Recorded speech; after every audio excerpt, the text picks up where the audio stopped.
right, everybody, we're doing some more adding and subtracting of decimals for the GED test. If you are somebody that struggles with this, no matter what, if it's not just for the GED, you just struggle with this, then this is the place to come to get some help with how we do these. So I've already done this top portion. I didn't do all of them, but check out the video prior to this if you want to see more on the playlist. And so what we're going to do is look at when the problems are written horizontally like this, how we want to set them up. So as you can see, you can take a screenshot of this. I'm not doing all of these questions, but feel free to check them with a calculator. You are not allowed to use a calculator for these, so you're going to have to do these by hand, but I'm going to have you guys screenshot that if you want, so you can check and practice with them, because I'm not going to do all of these. But this is just a great shot for you guys to do. So we're going to start off with the first few problems that I'm going to do. So we're going to start off with this one, and as you can see, I've written it out. All it is just done vertically. That's it. So I am writing it out vertically, just the way that it's written. I'm lining up so that the decimal and all the ones positions are lined up appropriately, and then all the tens positions are lined up appropriately, and then all these gaps here, we're just going to fill in with zeros. So everywhere you see, that way you have all the same amount of numbers. So then I'm going to do an addition problem. So I'm just going to do 6 plus 0 plus 0, which is 6. 3 plus 0 is 3, plus 7 is going to be 10. So I'm going to carry the 1 up here. And then I'm going to do 1 and 2, which is 3. Plus 4, which is 7. Plus 8, which is 15.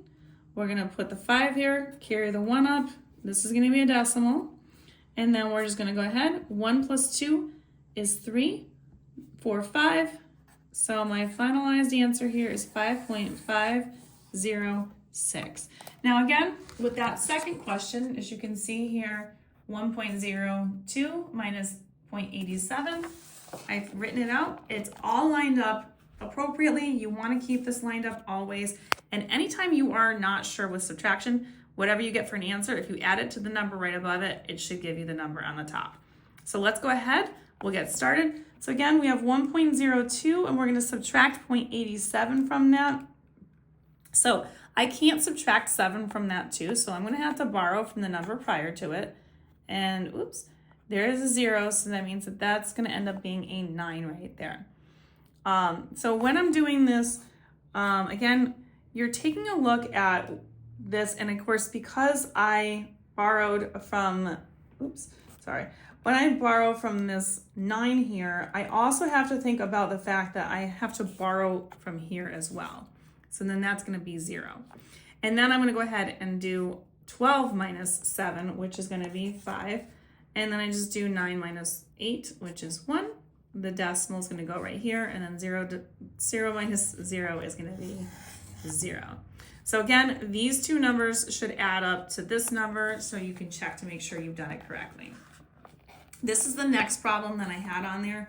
So again, you can see everything's lined up appropriately. Anything that doesn't have a number above it or below it is going to get a 0 thrown in. So we're going to plug those in accordingly.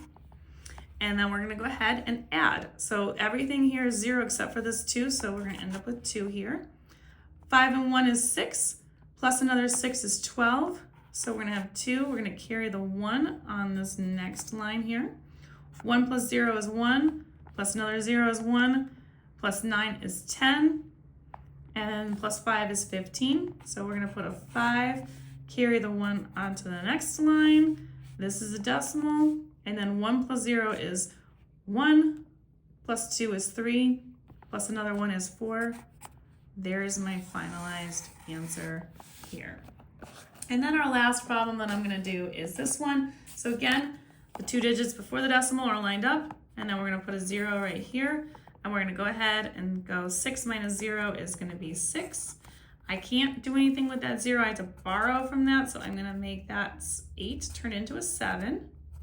And then now 10 minus 9 is 1. Decimal is going to go right here.